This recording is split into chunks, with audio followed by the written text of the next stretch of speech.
ইয়াহইয়া আলাইহিস সালাম ছিলেন নবী রাসূলদের মধ্যে একমাত্র চিরকুমার, উনি জীবনে কখনো বিয়ে করেননি, বিয়ের চিন্তাও তিনি করেননি। আল্লাহ তাআলা তাকে 7 বছর বয়সের সময়ই নবুয়তের চিন্তা চেতনা তার মাথায় দিয়ে দিয়েছেন, সুবহানাল্লাহ। যখন তার বয়স 7, সেই সময় থেকে তিনি ইবাদতের মধ্যে এতভাবে নিমগ্ন থাকতেন, লগের অন্যান্য বাচ্চারা বলতো ইয়াহইয়া খেলতে আসো, চলো মাঠে যাই, তিনি বলতেন না, আমরা কি খেলার জন্য জন্মগ্রহণ করেছি নাকি, খেলতে যাব না। উনি কখনো খেলতে যাননি, বরং উনি সেই সময় মসজিদে চলে আসতেন, সালাত আদায় করতেন, আল্লাহকে ডাকতেন। যেই সময়ে বাচ্চা মানুষগুলো মসজিদে আসার কথা না, নামাজ পড়ার কথা না, আল্লাহকে ডাকবার কথা না, আল্লাহকে চিনবার কথা না, এমন একটি সময় এসে তিনি মসজিদে সময় কাটাতেন, নামাজ আদায় করতেন, আল্লাহর ধ্যানে মগ্ন হয়ে থাকতেন, সুবহানাল্লাহ। তাহলে নবী রাসূলদের মধ্যে সবচাইতে ইবাদত বন্দেগী বেশি যিনি করেছেন, উনি হলেন তার মধ্যে অন্যতম একজন, যিনি তার ইবাদত বন্দেগীতে সময় কাটিয়ে দিতে গিয়ে জীবনে বিয়ে করবেন, সংসার করতে হবে, এই চিন্তা, এই টেন্ডেন্সি তিনি ভুলেই গিয়েছেন, সুবহানাল্লাহ। সম্মানিত উপস্থিতি, আমরা এবার সরাসরি কোরআন থেকে জানবো। সূরাতুল আনআম 85 নম্বর আয়াত, আল্লাহ বলছেন ওয়া ইয়াহইয়া ওয়া ঈসা ওয়া ইলিয়াস কুল্লুম মিনাস সালিহিন। এখানে আল্লাহ তাআলা 3 জন নবীর নাম উল্লেখ করে বলেছেন যে ইয়াহইয়া, ঈসা, ইলিয়াস, 3 জন নবীর নাম উল্লেখ করে স্পেশাল ভাবে আল্লাহ বলেছেন যে কুল্লুম মিনাস সালিহিন। এই কয়জন নবী, এরা আলাদাভাবে নেককার বান্দাদের অন্তর্ভুক্ত, নেককার রাসূলদের অন্তর্ভুক্ত, সুবহানাল্লাহ। তার মানে এত নবী রাসূল, এদের মধ্যে এক্সেপশনাল করে, আলাদা করে এই 3 জনের নাম ডেডিকেট আল্লাহ তাআলা করেছেন। সম্মানিত সুধী, এরপর আল্লাহ বলেছেন যে জাকারিয়া আলাইহিস সালাম আমি আল্লাহর কাছে যখন দোয়া করতেছিল, তখন সেই সময় আমি এই ইয়াহইয়াকে আমি কবুল করেছি। আল্লাহ বলছেন যে ফাস্তাজাবনা লাহু ওয়া ওয়াহাবনা লাহু ইয়াহইয়া, আমি জাকারিয়ার দোয়া কবুল করে ইয়াহইয়াকে আমি দিয়ে দিয়েছি। তার মানে হলো ইয়াহইয়া হলো তার বাবা এবং মায়ের দোয়ার ফসল, সুবহানাল্লাহ পড়েন। সম্মানিত সুধী, উনি ওনার সুসংবাদটি আল্লাহ কখন দিলেন? তার বাবা যখন নামাজ আদায় করতেছিল, জাকারিয়া আলাইহিস সালাম যখন নামাজ আদায় করতেছিল, ফানাদাতুল মালাইকাতু ওয়া হুয়া কাইমুন ইউসাল্লি ফিল মিহরাব আন্নাল্লাহা ইউবাশশিরুকা বিয়াহইয়া। আল্লাহ বলছেন আমি ইয়াহইয়ার সুসংবাদটা দিয়েছি নামাজের মধ্যে। যখন তার বাবা জাকারিয়া আমি আল্লাহর কাছে দোয়া করেছিলেন কান্নাকাটি করে কায়মানে বাক্যে, তখন নামাজের মধ্যেই আমি তাকে মেসেজ করলাম, জানিয়ে দিলাম, বললাম যে আমি তোমাকে একজন পুত্র সন্তান দান করে দিলাম, যার নাম হবে ইয়াহইয়া। সম্মানিত সুধী, শুধুমাত্র তাই নয়, সূরাতু মারইয়ামের 7 নম্বর আয়াতের মধ্যে আসছে ইয়া জাকারিয়া ইন্না নুবাশশিরুকা বিগুলামিন ইসমুহু ইয়াহইয়া লাম নাজআল লাহু মিন ক্বাবলু সামিয়া। আল্লাহ বলছেন এই নামটা আমার পছন্দ করা, এই নামটা আমার চয়েস করা, এই নামটা আমি নিজেই রেখেছি, এই নামটা আমার কাছে বড়ই ভালো লাগে, সুবহানাল্লাহ। সম্মানিত সুধী, আপনাদেরকে মেসেজটা দিয়ে দিলাম, যদি এই রিসেন্টলি কারো কোনো সন্তান, পুত্র সন্তান জন্মগ্রহণ করে, ইয়াহইয়া নামটা রেখে দিবেন। কেমন লাগে নামটা? ভালো লাগে?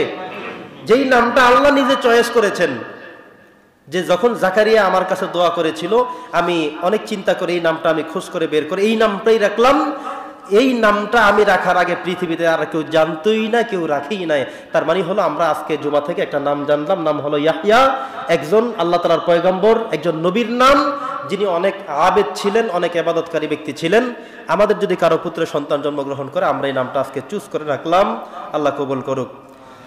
সম্মানিত সুধী, সূরা আলে ইমরানের 39 নম্বর আয়াতের মধ্যে আরেকটি গুরুত্বপূর্ণ তথ্য এসেছে যে মুসাদ্দিকাম বিকালিমাতিম মিনাল্লাহ ওয়া সাইয়্যিদাম ওয়া হাসুরাম ওয়া নাবিয়্যাম মিনাস সালিহিন। আল্লাহ বলছেন এই ইয়াহইয়া আলাইহিস সালামের কথা, যে আমি তাকে আমার বাণীতে সত্যায়ন করবে, আমি সেই জন্য তাকে আমি দিয়েছি, আমি তাকে নেতা বানিয়েছি।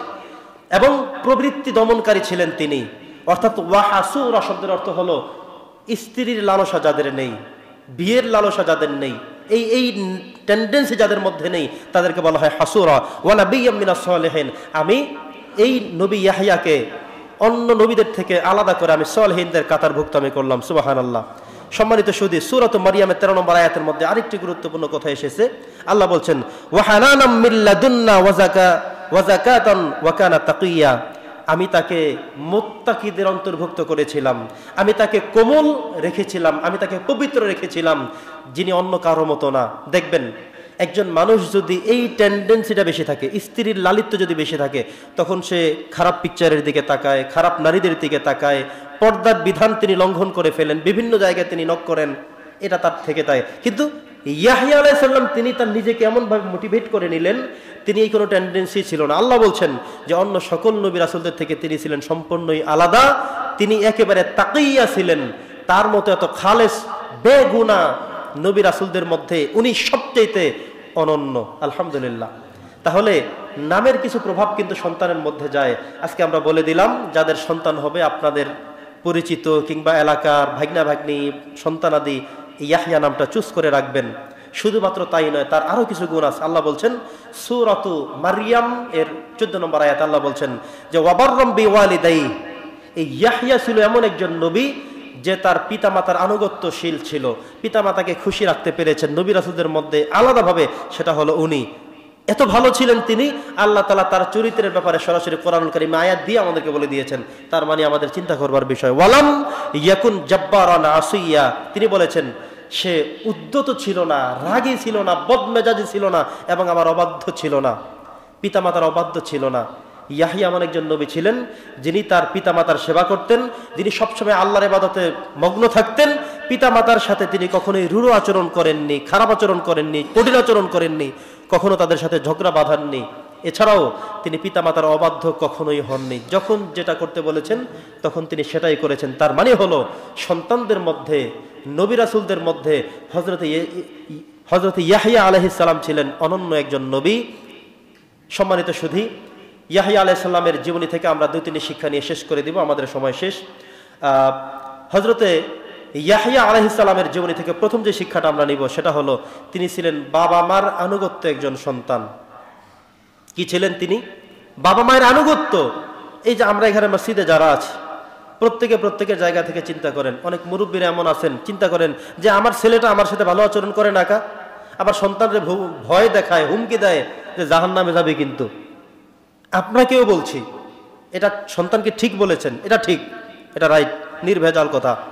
কিন্তু আপনি একটু চিন্তা করে দেখেন তো, আপনি আপনার বাবার সাথে, আপনি আপনার মায়ের সাথে আচরণটা কেমন করেছিলেন? আপনি আপনার বাবা মায়ের সাথে যে আচরণটা করেছিলেন সেই আচরণটাই এখন আপনি পাচ্ছেন কিনা এটা একটু আপনি দেখবেন। আপনি আপনার বাবা মার সাথে যে আচরণ করেছেন সেটা দিয়ে আপনি জান্নাতে যাওয়ার উপযুক্ততা রাখেন কিনা? আপনি আপনার আব্বা আম্মার সাথে খারাপ করেছিলেন কিনা, না ঠিক করেছেন? যদি ভালো করে থাকেন সন্তান থেকে এমনিতেই ভালো পাবেন, 2-1টা আলাদা হতে পারে।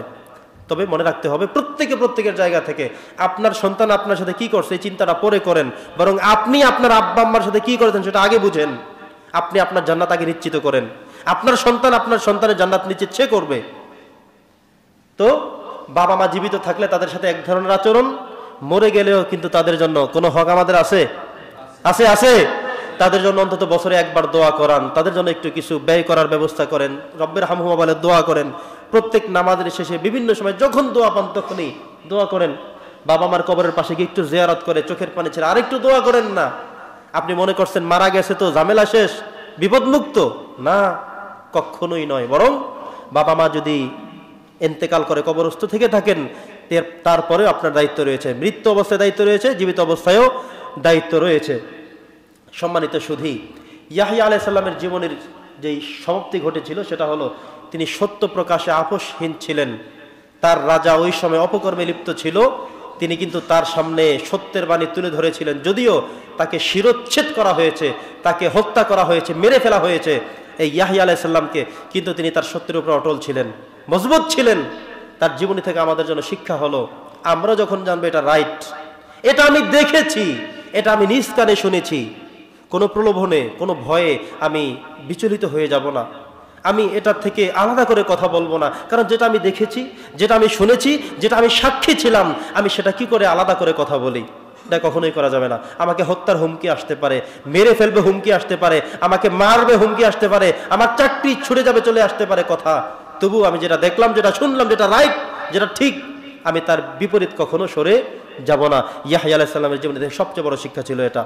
সম্মানিত সুধী, আজকে আমরা 23তম পর্ব পর্যন্ত আমরা শেষ করে ফেলেছি। আগামী জুমা শুধু একজন নবীর জীবনী আছে, আমরা ইনশাল্লাহ শেষ করে দেব। প্রফেট সিরিজের 25তম পর্ব ইনশাল্লাহ শেষ হয়ে যাবে।